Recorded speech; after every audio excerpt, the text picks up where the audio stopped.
Buenas tardes, muchas gracias por la invitación, la presentación. Una pequeña rectificación, no soy líder político, sino líder pedagógico del Colegio Aleph, solamente para no cambiar mis responsabilidades. Yo quisiera plantearles las ideas de esta conferencia desde la educación. Yo no soy experto en tecnología, en inteligencia artificial, soy un usuario común, artesanal, de la inteligencia artificial, pero con lo que se publica, se escribe, se habla, se plantea, ya hay suficientes insumos como para que desde el mundo de la educación podamos tener alguna reflexión y alguna propuesta de acción. Quiero empezar pidiéndoles que se ubiquen mentalmente en el año 2016 y traten de ponerse en ese lugar e imaginar los 7 años siguientes que nos llevan hasta hoy. Y probablemente van a darse cuenta que hay una serie de situaciones que difícilmente hubieran imaginado en el año 2016, que íbamos a tener un presidente por año, que iba a haber una guerra entre Rusia y Ucrania, que íbamos a tener 1 millón y pico de venezolanos migrantes al Perú, que el escándalo de Lavajato iba a llevar a prisión a altos funcionarios, gobernantes del país, que iba a haber una inflación mundial con fuerte golpe en el Perú, también producida por la pandemia, la necesidad de vacunación, la emigración de más de 200.000 peruanos como consecuencia del COVID y principalmente la elección del presidente Castillo y las manifestaciones, bloqueos, muertes en las calles de los últimos meses. Hubiera sido bien complicado que uno lo imagine en el año 2016, ¿verdad? Lo que quiero plantearles desde ahora es esta condición de ser inesperado, de un futuro no previsible, bastante voluble y que desde ya nos obliga a pensar desde la educación cómo vamos a preparar a los jóvenes de hoy para lidiar con un futuro que no se conoce.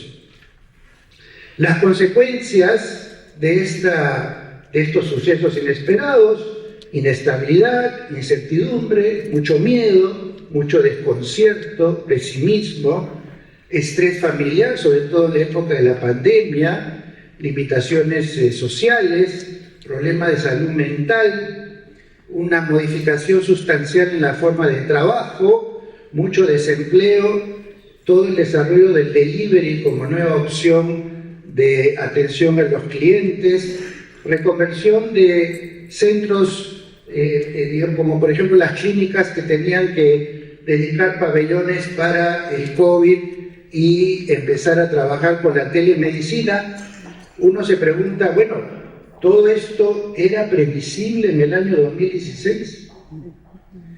La emigración, por supuesto, con toda la ruptura familiar, el desarraigo, la necesidad de adaptarse, y en el campo de la educación, por primera vez en la historia, resulta que alumnos de inicial y primaria tienen que aprender a distancia por medios virtuales lo que a lo largo de toda la historia de la educación se hizo de manera presencial, y más enfoque a lo socioemocional, la necesidad de generar resiliencia frente a las condiciones adversas, una necesidad de reconocer la diversidad y por lo tanto personalizar el aprendizaje, trabajar en equipo de tal manera de que profesores colaboren unos con otros, inclusive a distancia. Y la pregunta es, ¿qué diferenció, qué atributos facilitaron encarar lo inesperado? En primer lugar, poseer una alta autoestima. sentirse seguros, tener una alta resiliencia para enfrentar la frustración y las condiciones adversas, un adecuado manejo de su vida emocional, mucha flexibilidad mental para adaptarse a circunstancias inesperadas, cambiantes, una capacidad de mirar qué pasa en el mundo y no solamente qué pasa en el Perú o en la cercanía, necesidad de entrar a tecnologías a las que muchos de los docentes de alumnos nunca habían entrado o mucho menos utilizado para el trabajo escolar, y los que tenían una visión optimista, que decían, bueno, esta es una crisis de crecimiento, esta es una crisis que si la sobrellevamos nos va a permitir estar un paso adelante pese a todo lo trágico que resultó, sobre todo la pandemia. Ahora ubíquense ustedes en el año 2023 y hagamos el ejercicio a los 7 años próximos. Y preguntémonos, por ejemplo, ¿va a terminar esta guerra entre Rusia y Ucrania? Hoy día se estaba hablando de la posible caída de Putin, inclusive. ¿Van a usar armas nucleares para cerrar este conflicto? ¿Volverá Trump en el 2024? ¿Se enfrentará China con Estados Unidos por Taiwán? ¿Habrá guerra entre Israel e Irán con el respaldo de Estados Unidos y Rusia? ¿Van a seguir quebrando los bancos americanos y europeos? ¿Cuál va a ser la próxima pandemia? ¿Cómo va a impactar el cambio climático en los próximos años si ya estamos viendo ahora todo el impacto del Niño de este año? ¿Cómo va a impactar la inteligencia artificial en la educación, en el empleo, en la vida privada, en los derechos de autor? ¿Quién va a gobernar en el año 2026 en el Perú? Todo esto lo que nos está diciendo es que la arena está tan movediza y la capacidad de predecir el futuro es tan limitada que se hace fundamental tener presente la incertidumbre y la mirada al futuro como componentes fundamentales del trabajo educativo. ¿Y cuáles serían los atributos de un estudiante para encarar este futuro inesperado? En primer lugar, una visión global. Estos son alumnos que probablemente van a vivir una temporada en el Perú y varias partes de su vida en otros países, en otros lugares, y tienen que estar alerta a los desarrollos que van ocurriendo en distintos lugares del mundo. Pensar todo el tiempo en el futuro, en los escenarios alternativos, sobre todo hoy en día los chicos de secundaria, por ejemplo, que están eligiendo profesiones, universidades, etcétera, tener bien presente que para muchos la carrera que están empezando en el primer año no va a existir cuando terminen su 5º año de carrera, es decir, cómo se maneja una elección vocacional frente a esa incertidumbre. Y esta necesidad de adaptarse continuamente, recolocarse continuamente, replantearse su plan de vida, su trayectoria vocacional, etcétera, en función de las variables del mundo globalizado, del mercado, de la economía, de la política, de la robótica.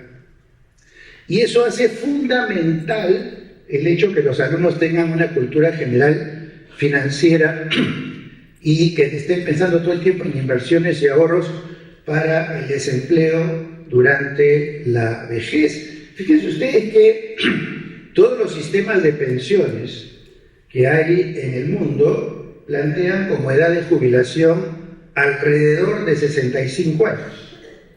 Para una población que va a vivir 100, 110 años según los desarrollos de la medicina, ¿quién los va a mantener? ¿De dónde va a salir el dinero para poderse sostener en ese tiempo, más aún si no hay caja fiscal que soporte y si el patrimonio privado que uno tiene obviamente no alcanza para 30 o más años en los que además los gastos de salud se incrementan notablemente? Eso significa que las familias tienen que estar preparadas para momentos en que algunos de sus miembros o varios estén desempleados, sin recursos, enfermos, y van a tener que trabajar en equipo las familias para sostener esto, ¿no es cierto?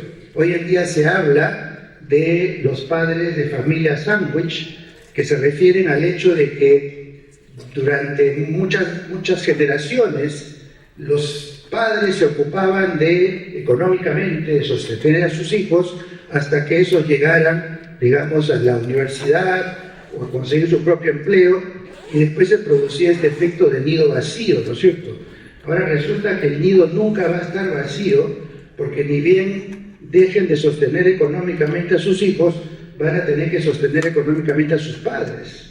Porque ¿quién lo va a hacer? ¿Quién se va a ocupar de los ancianos de la tercera edad cuando no hay sistema fiscal ni siquiera en Europa que lo aguante? Y bajo esta introducción voy a tocar algunos puntos vinculados a la inteligencia artificial, reiterando que lo que voy a poner son ejemplificaciones muy simples que para los expertos quizás podrían ser bastante limitadas, pero que ayudarán a entender a qué me refiero cuando digo que hay que replantear el currículo escolar y toda la propuesta pedagógica para poder atender esta nueva era de la inteligencia artificial. En primer lugar, antes de que entremos al tema inteligencia artificial, recordemos que ya hay en el mundo digital una serie de retos que han creado serios problemas a las sociedades, ¿no es cierto? Las redes sociales se nutren del conflicto. Las redes sociales se nutren de que haya discusión, fanatismo, tristeza, dolor. Mientras más emocional sea la reacción del usuario, más tiempo permanece en la red o más discute, interactúa, se pelea con quien sea su interlocutor de turno, ¿no? Y entonces, ¿qué es lo que ocurre? Las redes venden conexión. Y la publicidad que ellos adquieren depende de su capacidad de identificar a los no solamente clientes potenciales, sino también todo lo que significa mayor presencia en tiempo de línea de sus anuncios, ¿no es cierto? Ahora, si las redes se nutren de la polarización, del extremismo, de la tristeza, del dolor, del conflicto y demás, y le sumamos el impulso a que la gente no piense, que la gente simplemente actúe, reaccione de inmediato, se ve en el Twitter, por ejemplo, se ve hoy en día en muchos emails. Yo estoy seguro que muchos de ustedes cuando reciben un email y contestan, si hubieran esperado 24 horas hubieran contestado otra cosa. Sin embargo, esta vocación por empujarlos, contesta ya, reacciona ya, di ya, etcétera, genera una angustia, una ansiedad, pero también un alimento a la situación de conflicto, ¿no es cierto? Una cultura crecientemente engañosa. Las fake news no han venido con la inteligencia artificial de estos tiempos, ¿no es cierto?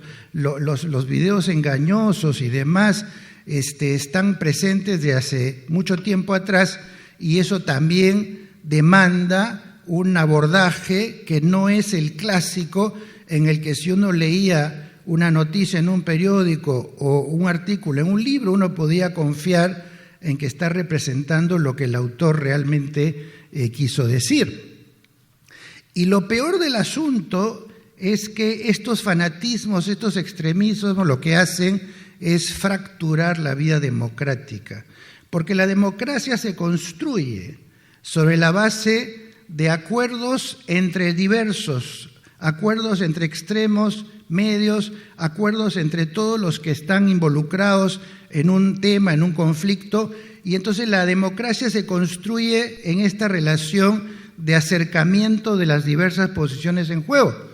Pero si se excita y se extrema la posición fanática extrema, en la cual para que un extremo esté contento tiene que eliminar al otro, o tiene que deshacerse del otro, o tiene que confrontarse sistemáticamente con el otro, como está ocurriendo, por ejemplo, ahora en Estados Unidos, que cualquier cosa que digan los demócratas es atacado por los republicanos, los demócratas, en uno de los países que se suponen los paradigmas de la democracia en el mundo, ni hablar en países mucho menos desarrollados en sus sistemas democráticos, y que estos fanatismos conducen finalmente a posiciones dictatoriales de la verdad única, el partido único, el líder caudillo máximo, único, incontrastable, que tiene que deshacerse de todos los que piensan distinto y demás, de los cuales en América Latina tenemos bastantes. Ahora, hay facetas, por supuesto, de la inteligencia artificial que ya se están usando y que son provechosas. Por ejemplo, en todo el tema médico, la inteligencia artificial ya existente ayuda muchísimo en identificar riesgos, diagnósticos, patrones, y son muy útiles para los médicos, o los datos del tránsito como los del Waze, los del Google Maps, que ayudan tanto a la ubicación, a encontrar rutas cómodas, etcétera. Por otro lado, todo tipo de estadísticas de los consumidores en el mercado, que también ayudan mucho a tomar decisiones, las tareas contables que se facilitan con todos los sistemas inteligentes, los idiomas. Hoy en día la traducción es una actividad muy simple de hacerse con todo lo que han aprendido los buscadores y las plataformas respecto a los idiomas que existen en el mundo, y algunas formas de predicción. Bueno, cuando Netflix les propone qué películas ver, lo que le está haciendo es estudiando su perfil y planteando en base a ese perfil qué película podría interesarles, y ese ya es un ejercicio de predicción basado en el estudio de sus antecedentes. Lo mismo Amazon, cuando ustedes quieren comprar algo y inmediatamente les ofrecen cosas parecidas, o al cabo de un rato les llega un anuncio de algo que les puede resultar interesante. Todo esto ya existe, o sea, esto no es nuevo. Las cosas que están surgiendo como novedosas están más bien vinculadas a la propuesta de ChatGPT y todas las afines que han salido desde el fines del año pasado, pero todo esto ya existe hace un buen tiempo, con un uso muy, muy limitado a nivel escolar.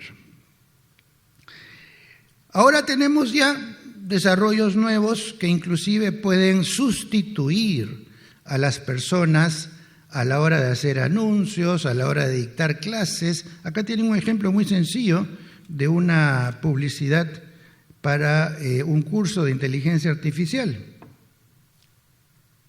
Me está llegando la web. Artificial automáticamente a partir de un script de texto. Aprende sobre...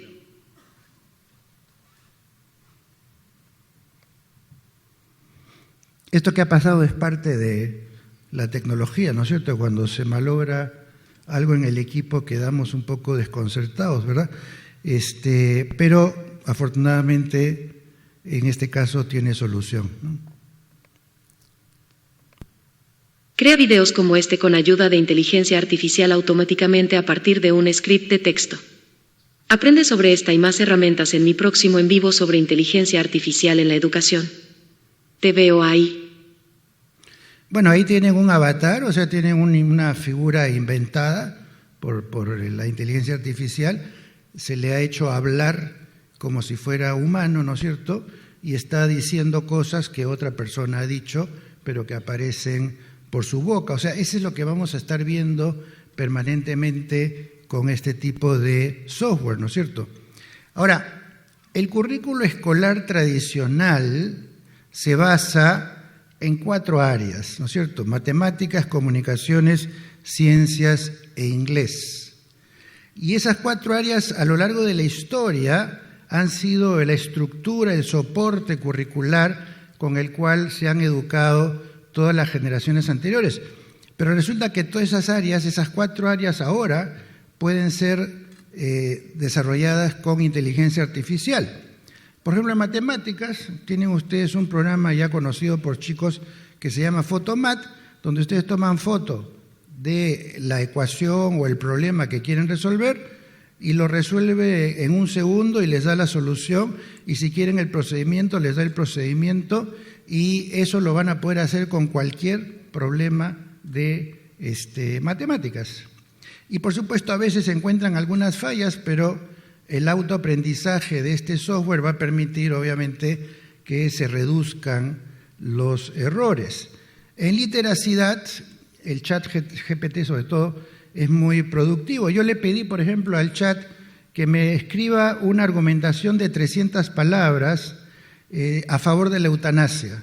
Me escribió lo que está a la izquierda y después le pedí que me escriba 300 palabras en contra, que es lo que está a la derecha. Cualquiera que lee lo que esté escrito ahí se puede identificar plenamente con que eso es consistente, tiene sentido, son ideas apropiadas, son argumentos que se utilizan normalmente en uno y otro caso, y de esta manera los alumnos pueden producir cualquier texto, cualquier redacción, cualquier argumentación, en la medida que tenga una relación con algún antecedente que puede ser detectado y procesado por el ChatGPT, que es lo que normalmente ocurre en el colegio, ¿no? Cuando se les hacen preguntas a los alumnos o les dan tareas o les dan trabajo, que este ChatGPT puede resolver mejor que los alumnos.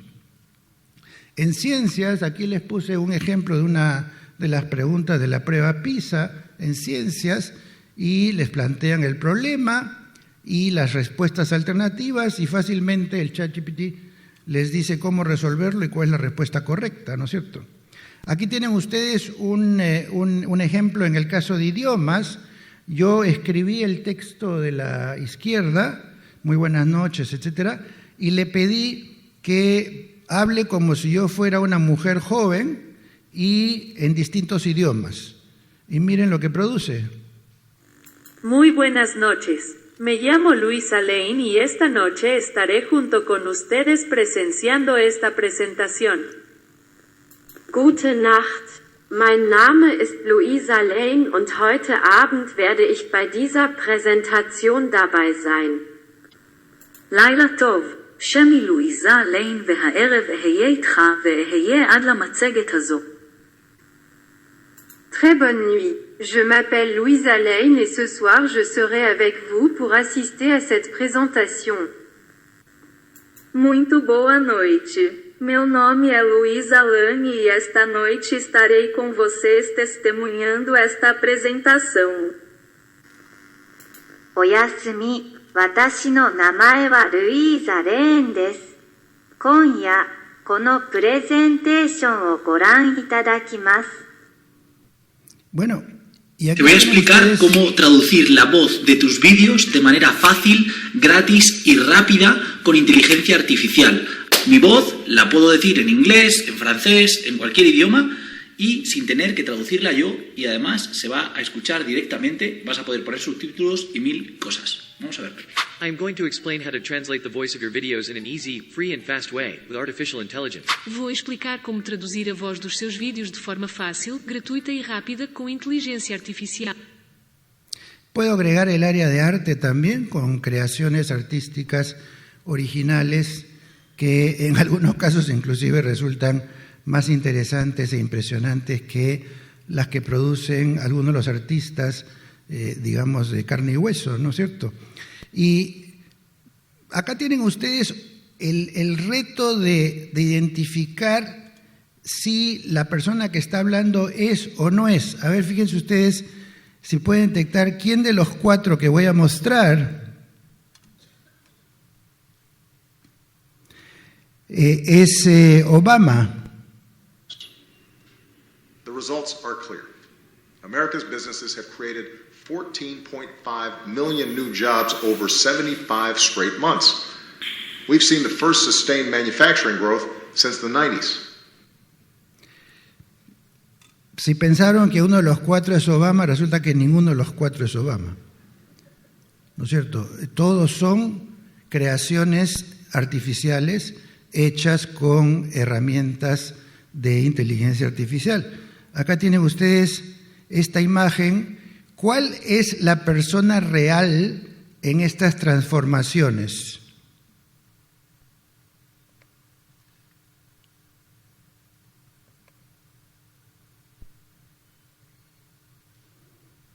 Algo está pasando acá.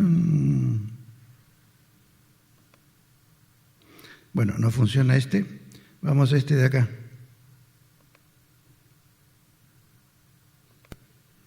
Benzo et al. Shows how you can transfer the motion in one video to another. So the real video is on the left, and it's used to drive a video of Stephen Colbert on the right. In contrast to the previous work I just showed, this one is more generic and can be applied to any video, including a blooming video of one flower mapped to another. Una versión más sofisticada la tienen acá. Hoy les voy a mostrar cómo pueden personificar a quien quieran, de una manera sencilla. Al final del video podrán hacer tonterías como esta. Prácticamente no necesitan instalar nada y pueden hacer todo en su explorador.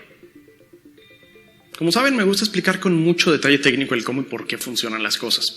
Sin embargo, nuestro amigo coronavirus indirectamente me ha quitado la gran mayoría de mi tiempo para hacer videos, y por lo que veo, va para largo. Entonces, mientras les dejo este video para que se diviertan un rato, y después continuaré con mi serie de inteligencia artificial desde cero. Para empezar, ¿qué es esto? ¿Es un deepfake? Vayan preparándose a este concepto de que yo no sé si el que me está hablando es, y si lo que me está diciendo realmente sale de él. Ese es el tipo de interacción con el que van a tener que actuar sus alumnos. Y entonces la pregunta es, ¿cómo van a hacer con eso? Aquí les voy a mostrar un ejemplo todavía más impresionante. Lo que van a ver es una cantante que su voz va a ser, sus movimientos vocales van a ser trasladadas a otro, y su tono de voz va a afinarse en función del tono de voz del otro cantante. Y en la segunda parte van a ver cómo el moderador adopta la voz de del entrevistador. Miren. Puedo llevar el peso del mundo hoy. Solo tengo 2 manos. Viajaré por todo el mundo, lo sé. Sin ningún plan me voy. Tell us what's happening there. So what you see there is really, it is the singing voice of the lady singing Spanish, and Aloe Black, who sings Wake Me Up, the Avicii song that he wrote with Avicii. We are transporting her voice across to his face, so he doesn't sing in Spanish, and then suddenly we transport it again, her voice into his voice. So anybody in the future will be able to speak any language. It'll look perfectly natural. I am so uncomfortable. Can it do voice as well? We think it can. We're really pushing the limits of AI technology now. And I'm talking exactly as I've heard. As Thomas Graeber is coming out as the one and only Frisense. En tiempo real tomó la voz del entrevistador y la convirtió en la suya, con el efecto simplemente del micrófono y la inteligencia artificial. Entonces, yo me pregunto, ¿qué saldrá de la campaña electoral próxima entre Trump y Biden? O sea, vamos a tener una invasión tal de fake news, fake videos, de dichos que no son dichos, de declaraciones que no son declaraciones, etcétera, que va a ser bien interesante ver cómo va a ser esa campaña electoral y cómo el elector va a saber si su candidato está hablando o no le está hablando. O es alguien que ha inventado palabras y se las ha puesto en la boca del candidato. Miren el impacto que tiene esto en la vida de las personas. Dicho sea de paso, y aquí regreso al tema de la eutanasia, uno de los problemas que todavía tiene el ChatGPT es que cuando ustedes le preguntan ¿y cuáles son los autores que sostienen lo que usted ha escrito?, resulta que inventan autores. Hay un efecto de ilusión. Yo, de los 3 autores que me dio ChatGPT, los chequeé por todos lados, 2 no existen. Simplemente el ChatGPT me inventa un autor, así como me inventa algún otro texto. Todo eso para que preguntemos, ¿y las fuentes? ¿Cómo verificamos si las fuentes que estamos consultando son reales o no? ¿Existen o no? Y entonces viene la pregunta sobre ¿qué vamos a hacer en el colegio? ¿Cuál va a ser el rol de los profesores? ¿De qué manera vamos a poder agregarle un valor a la educación de los chicos cuando todos los componentes del currículo tradicional en buena parte van a ser respondidos, asumidos por inteligencia artificial, como mostré en el caso de matemáticas, de literacidad, de arte, de inglés, de ciencias. ¿Qué queda? ¿Qué rol le queda a la escuela? Y yo pensaría que lo más importante es aquello que les va a servir toda su vida. Es decir, todo lo que ellos aprenden en las disciplinas es efímero. Al cabo de un año, 2 o 3, se acabó. Hay otras cosas nuevas o más relevantes. Lo que no es efímero es lo que tiene que ver con su personalidad, su psicología, su vida emocional, sus capacidades de comunicación, su resiliencia, su autoestima, su capacidad de asumir riesgos, su capacidad de adaptarse a circunstancias cambiantes, su capacidad de desarrollar habilidades manuales, prototipos y demás, una relación intercultural, etcétera, y sobre todo la constante reflexión ética y democrática sobre lo que significa ser ciudadanos de estos tiempos. Y entonces la pregunta es, ¿qué peso le estamos dando hoy o deberíamos darle a todo aquello que realmente va a ser permanente en la vida de los chicos? Y entonces avanzamos un poco con el tema del futuro cercano e incierto. Por un lado, hay todo un conjunto de riesgos que ya están denunciados por la inteligencia artificial, pero también el ser humano que ha creado los riesgos también puede crear los contenedores, los frenos, ¿no es cierto? Por ejemplo, ahorita ya se está hablando de certificados de autenticidad que vayan en los videos o los audios, reglamentos del derecho a la imagen y la voz de cada individuo, detectores de autenticidad. O sea, va a haber todo un desarrollo, así como hay virus, antivirus, va a haber también un desarrollo inteligencia artificial y anti-inteligencia artificial, por decirlo de alguna manera. Ya en este momento, por ejemplo, en New York Times, con Adobe y con Twitter, se han puesto de acuerdo en crear una especie de iso-autenticidad, por llamarlo de alguna manera, de tal manera de que ellos poniendo una cierta identificación en sus trabajos, pueden permitirle al usuario reconocer si es auténtico o no. ¿Y cuáles son entonces los atributos del estudiante bien educado de cara a futuro? Y aquí viene el reto, creo yo, de los profesores, sobre todo los que están acostumbrados a hacer planes para el año o los próximos 5 años o los 10 años, etcétera, que van a tener que replantear un poco su manera de hacer las cosas, ¿no? La manera tradicional de plantear el trabajo de este año o del próximo año es el siguiente: parto del pasado, ¿qué problemas tuve ayer? ¿Qué problemas tuve el año pasado? Los discuto, los analizo, me imagino soluciones y lo que hago es resolver mañana los problemas de ayer. Es decir, le aplico mañana todos los resultados del diagnóstico que hice ayer, del que saqué conclusiones. El problema es que mañana ya no es ayer. Es decir, los retos de mañana son distintos a los de ayer. Y entonces, ¿de qué me sirve todos esos diagnósticos que hice del pasado cuando no me sirven para un futuro que es tan cambiante y tan distinto a lo que yo tenía en el pasado? Y entonces esta tendencia a corregir mañana los problemas de ayer ya es obsoleta. Por ejemplo, ¿qué plan de estudios de qué colegio tomó en cuenta en el año 2022 la inteligencia artificial como reto en el año 2023? Ninguno. ¿Por qué? Porque en el 2022 todavía la inteligencia artificial no era un tema que movía el piso a la educación. Y entonces, ¿de qué me servía el plan que hice el año pasado, cuando no había inteligencia artificial, para trabajar este año en el que la inteligencia artificial nos ha movido todas las columnas y todos los pisos de nuestras propuestas educativas? Y entonces lo que tenemos que aprender a hacer es al revés. Es decir, partir del futuro, las tendencias, lo que imaginamos, lo que dicen los futurólogos, los escenarios que nosotros mismos podemos imaginar que son diversos, ¿no es cierto? Y a partir de esos escenarios posibles es que decimos, bueno, ¿qué hacemos hoy para que nuestros chicos puedan lidiar con lo que viene? No con lo que hubo antes, sino con lo que viene mañana, que ya lo podemos vislumbrar desde ahora. Y por otro lado, para aquello que no podemos vislumbrar, pero que si nos sorprende, como nos sorprendió el ChatGPT, nos permite inmediatamente replantearnos la manera de trabajar que teníamos prevista hasta ese momento, ¿no es cierto?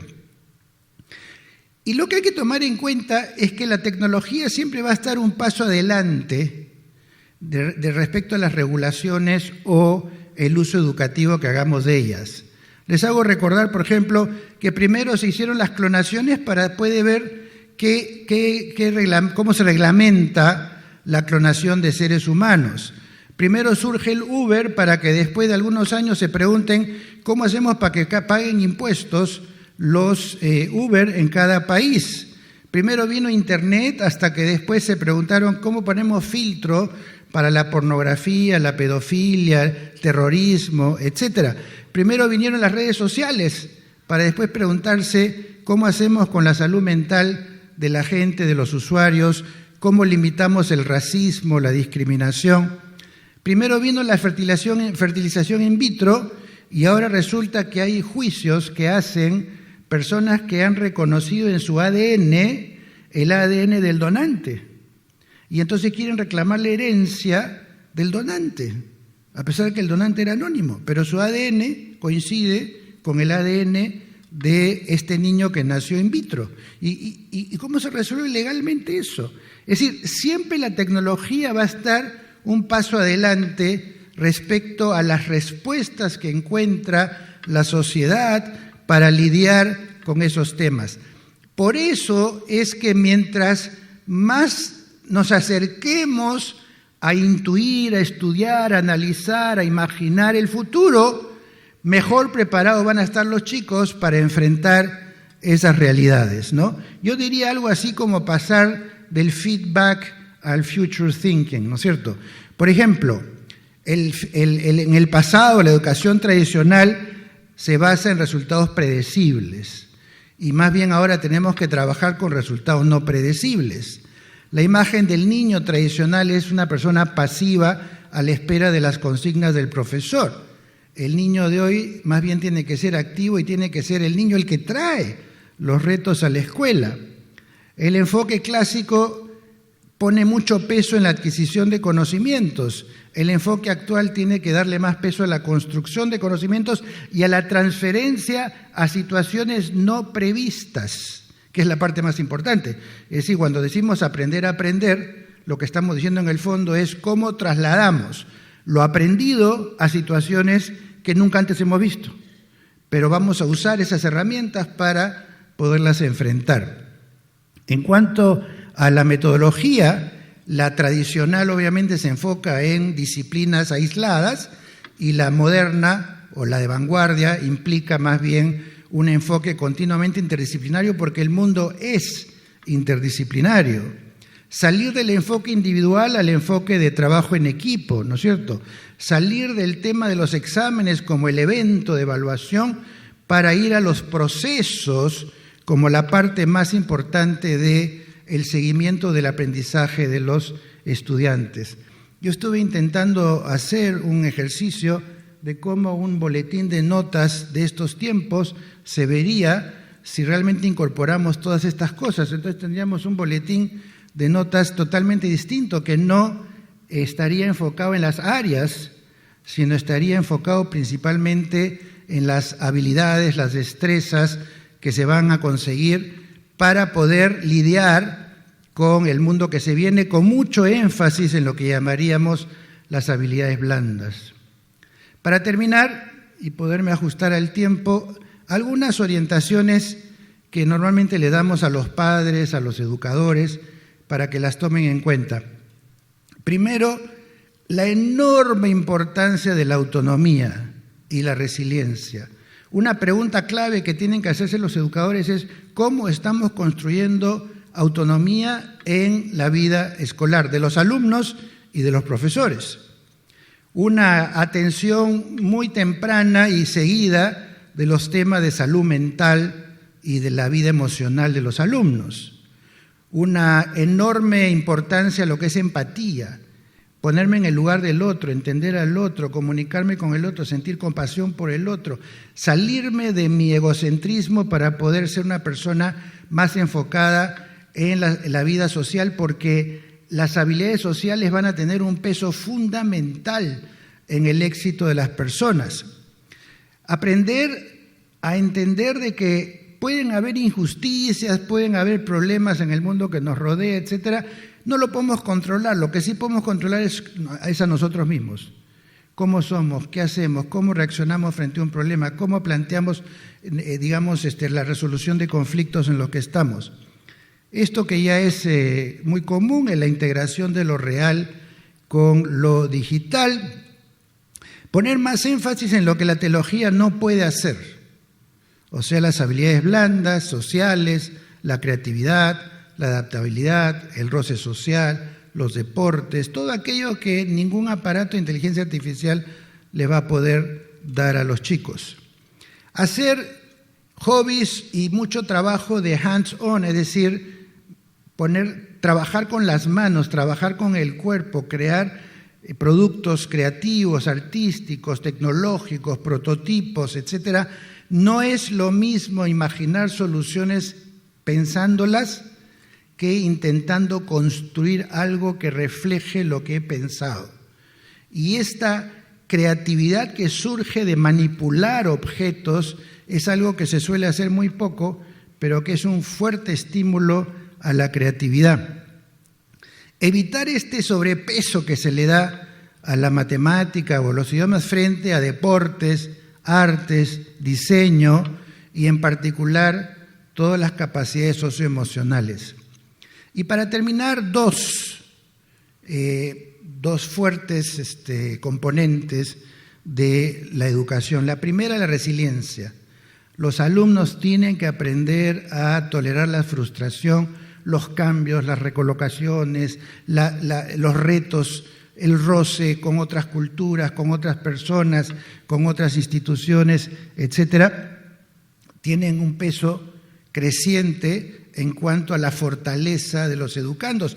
Y lo que tenemos que preguntarnos los educadores es qué parte o qué aspectos de la vida escolar construyen esta resiliencia, ayudan a que el alumno enfrente situaciones frustrantes e intente resolverlas por sí solos. Y en este sentido los padres sobreprotectores le hacen un mal beneficio a sus hijos, ¿no es cierto? Porque de alguna manera, en lugar de decirle, resuelve tú tu problema, se meten a intentar arreglar el mundo para resolver los padres el problema de los chicos. Yo creo que este es un tema que hay que trabajarlo mucho con los padres, porque la sobreprotección es castradora, como dirían los psicoanalistas.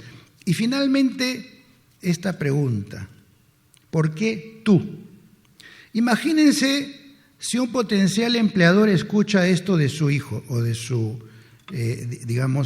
persona, de su postulante a un empleo. Presenta su currículo y dice, Miguel hizo una carrera académica destacada, siempre era de los mejores de su promoción. O, Miguel es una persona muy empática, tiene iniciativa, sabe trabajar en equipo, asumir liderazgo cuando el grupo está estancado, tiene buenos contactos, es difícil que se deje vencer por los obstáculos. ¿Ustedes a quién contratarían? ¿Al primer Miguel o al segundo Miguel? Es decir, ¿cuál es el valor agregado que la persona le está poniendo al currículo que va a terminar siendo un commodity? O sea, si se presentan 100 ingenieros de alguna universidad para una vacante, los 100 han estudiado lo mismo. Los 100 van a mostrar el mismo currículo. ¿Por qué te elegiría a ti?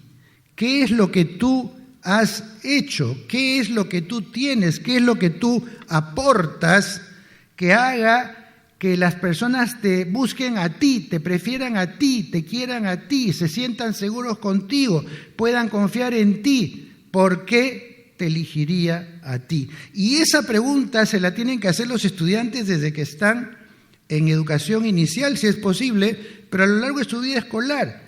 ¿Qué le aportas tú al grupo? ¿Qué hay en ti que la gente valora? ¿Cuáles son las fortalezas tuyas que hacen que la gente aprecie quién eres y cómo eres? Y esa pregunta para mí es una pregunta educativa absolutamente crucial, que debería estar omnipresente cuando hablamos de los atributos que requiere tener un estudiante para tener éxito en el mundo que se viene. Muchas gracias.